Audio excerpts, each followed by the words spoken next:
दोस्तों, आज हम एक ऐसे मेटल की बात करने जा रहे हैं जो सदियों से हमारी संस्कृति, हमारी अर्थव्यवस्था और हमारे घरों का हिस्सा रहा है। हाँ, हम बात कर रहे हैं चांदी यानी कि सिल्वर की। ये चमकीला और खूबसूरत धातु सिर्फ ज्वेलरी में ही इस्तेमाल नहीं होता, बल्कि ये हमारे फ़ोन, कंप्यूटर, सौर पैनल और यहाँ तक कि दवाओं में भी काम आता है। जी हाँ, आपने बिल्कुल सही सुना है। चांदी का इस्तेमाल कुछ दवाओं में भी किया जाता है। लेकिन क्या आपने कभी ये सोचा है कि ये शुद्ध और चमकती हुई चांदी जो आप बाजार से खरीदते हैं, आखिरकार बनती कैसे है? ये जमीन के अंदर से फैक्ट्री के सफर को कैसे पूरा करती है? ये पूरा प्रोसेस बहुत लंबा, मुश्किल और वैज्ञानिक होता है, लेकिन हम इसे आज एकदम सरल और आसान भाषा में समझेंगे।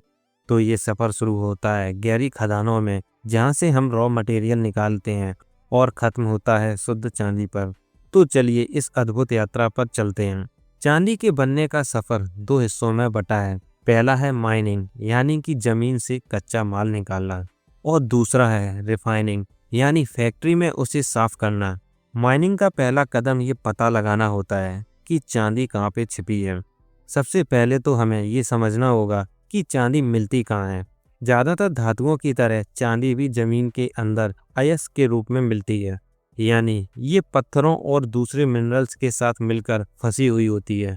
खास बात यह है कि शुद्ध चांदी बहुत कम मिलती है। ये अक्सर दूसरी धातुओं के साथ मिली हुई पाई जाती है, जैसे कि सीसा, तांबा, जिंक और यहाँ तक कि सोना। इसलिए जब माइनिंग कंपनियां सीसा या तांबा निकालने के लिए खुदाई करती हैं, चांदी भी मिल जाती है। खनन दो तरीके से होता है। या तो हम जमीन के अंदर सुरंगें, टनल्स बनाकर बहुत गहरे जाते हैं, जिसे अंडरग्राउंड माइनिंग कहते हैं, या फिर हम जमीन के ऊपरी सतह पर ही बड़ा गड्ढा खोदते हैं, जिसे ओपन पिट माइनिंग कहते हैं। इंजीनियर्स पत्थरों को तोड़ने के लिए विस्फोटक का इस्तेमाल करते हैं, जिससे पत्थर टूटकर छोटे हो जाते हैं, और इन लाखों टन पत्थरों को ट्रकों या कन्वेयर बेल्ट के जरिए फैक्ट्री या प्रोसेसिंग प्लांट तक पहुंचाया जाता है। ये कच्चा पत्थर, जिसे हम अयस्क कहते हैं, इसमें बहुत कम मात्रा में ही चांदी होती है। कभी कभी तो एक टन पत्थर में बस कुछ ग्राम चांदी ही मिल पाती है। इसलिए ज़रूरी होता है कि इस पूरे ढेर को प्रोसेस किया जाए, ताकि थोड़ी सी चांदी निकाली जा सके। जब ये भारी भरकम कच्चा पत्थर फैक्ट्री में पहुंचता है, तो यहाँ से असली काम शुरू होता है। पत्थर इतना बड़ा होता है कि इसे सीधे प्रोसेस नहीं किया जा सकता है। तो पहला स्टेप होता है क्रशिंग और ग्राइंडिंग, यानी पत्थर को तोड़ना और पीसना। सबसे पहले क्रशर जैसी मशीनों का इस्तेमाल होता है, जो इन पत्थरों को एक छोटे से छोटे आकार में बदल देती है। इसके बाद इन्हें और भी छोटी मशीनों में भेजा जाता है, जो इन्हें और महीन करती हैं। अंत में बॉल मिल्स या रॉड मिल्स का इस्तेमाल होता है। ये एक बड़ा घूमने वाला ड्रम होता है, जिसके अंदर स्टील बॉल्स या रॉड भरी हुई होती हैं। जब ये ड्रम घूमता है, तो ये पत्थरों के छोटे टुकड़ों को आपस में रगड़कर इतना बारीक पाउडर बना देते हैं, जैसे कि गेहूं का आटा। ये पाउडर इतना जरूरी है क्योंकि जब तक चांदी के कण पत्थरों से पूरी तरह से अलग नहीं होंगे, तब तक उन्हें निकाला नहीं जा सकता। अब हमारे पास चांदी, तांबे, शीशे और बाकी बेकार पत्थरों का एक बहुत महीन पाउडर है। इस पाउडर से सिर्फ चांदी को अलग करना सबसे मुश्किल काम है। इसके लिए दो मुख्य तरीके अपनाए जाते हैं, फ्लोटेशन और साइनाइड लीचिंग। तो सबसे पहले जानते हैं फ्लोटेशन के बारे में। फ्लोटेशन का तरीका अक्सर तब इस्तेमाल किया जाता है जब चांदी दूसरे धातुओं जैसे कि तांबा या सीसा के साथ मिली होती है। इस पाउडर को पानी से भरे बड़े बड़े टैंकों में डाला जाता है और एक गाढ़ा घोल बनाया जाता है। अब इस घोल में कुछ तरह के केमिकल मिलाए जाते हैं। ये केमिकल बहुत चुनिंदा होते हैं, यानी कि सिर्फ चांदी के कणों से चिपकते हैं, बाकी के पत्थरों से नहीं। इसके बाद टैंक के नीचे से तेज हवा छोड़ी जाती है। हवा के बुलबुले ऊपर उठते हैं और ये बुलबुले उन कणों से चिपक जाते हैं जिन पर की केमिकल लगा है, यानी चांदी वाले कण। जैसे ही ये बुलबुला ऊपर उठता है, अपने साथ चांदी के कणों को खींच लाता है और पानी की सतह पर एक गाढ़ा झाग बना देता है। ये झाग चम्मच से दही उठाने की तरह स्कूप करके हटा लिया जाता है। इस तरह से चांदी के भरे कण बेकार की मिट्टी और पत्थरों से अलग हो जाते हैं। कंसंट्रेट अब फैक्ट्री के अगले स्टेज के लिए तैयार है, साइनाइड लीचिंग। अगर चांदी बहुत कम मात्रा में हो या फ्लोटेशन से पूरी तरह ना निकल पाए, तो साइनाइड लीचिंग का इस्तेमाल होता है।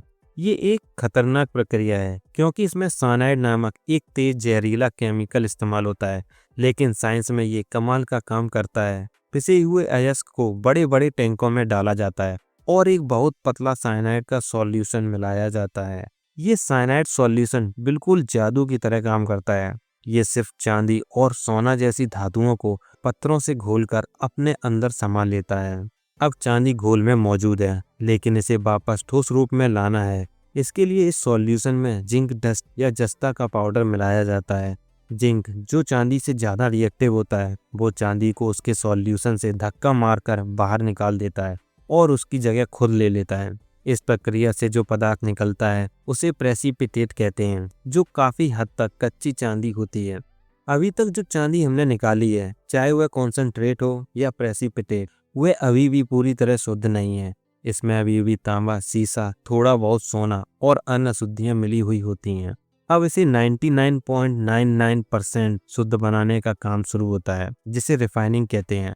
सबसे पहले इस कच्चे माल को एक बड़ी भट्टी में बहुत ज़्यादा तापमान पर पिघलाया जाता है। पिघलाने पर जो अशुद्धियां जैसे पत्थर या मिट्टी हल्की होती है, वे ऊपर झाग के रूप में तैरने लगती हैं और उन्हें हटा दिया जाता है।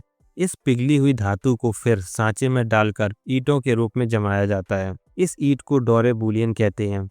ये डोरे बुलियन चांदी और सोने का मिश्रण होता है, जिसमें चांदी की मात्रा ज़्यादा होती है। ये शुद्धिकरण का सबसे आधुनिक और प्रभावी तरीका है। अगर हमें बहुत उच्च गुणवत्ता वाली चांदी चाहिए तो हम बिजली का इस्तेमाल करते हैं। तो इसके लिए हमें एक बड़ा टैंक लिया जाता है, जिसमें एक खास तरह की एसिडिक सॉल्यूशन भरा होता है, जिसे इलेक्ट्रोलाइट कहते हैं। इस टैंक में दो तरह की प्लेट्स डाली जाती हैं।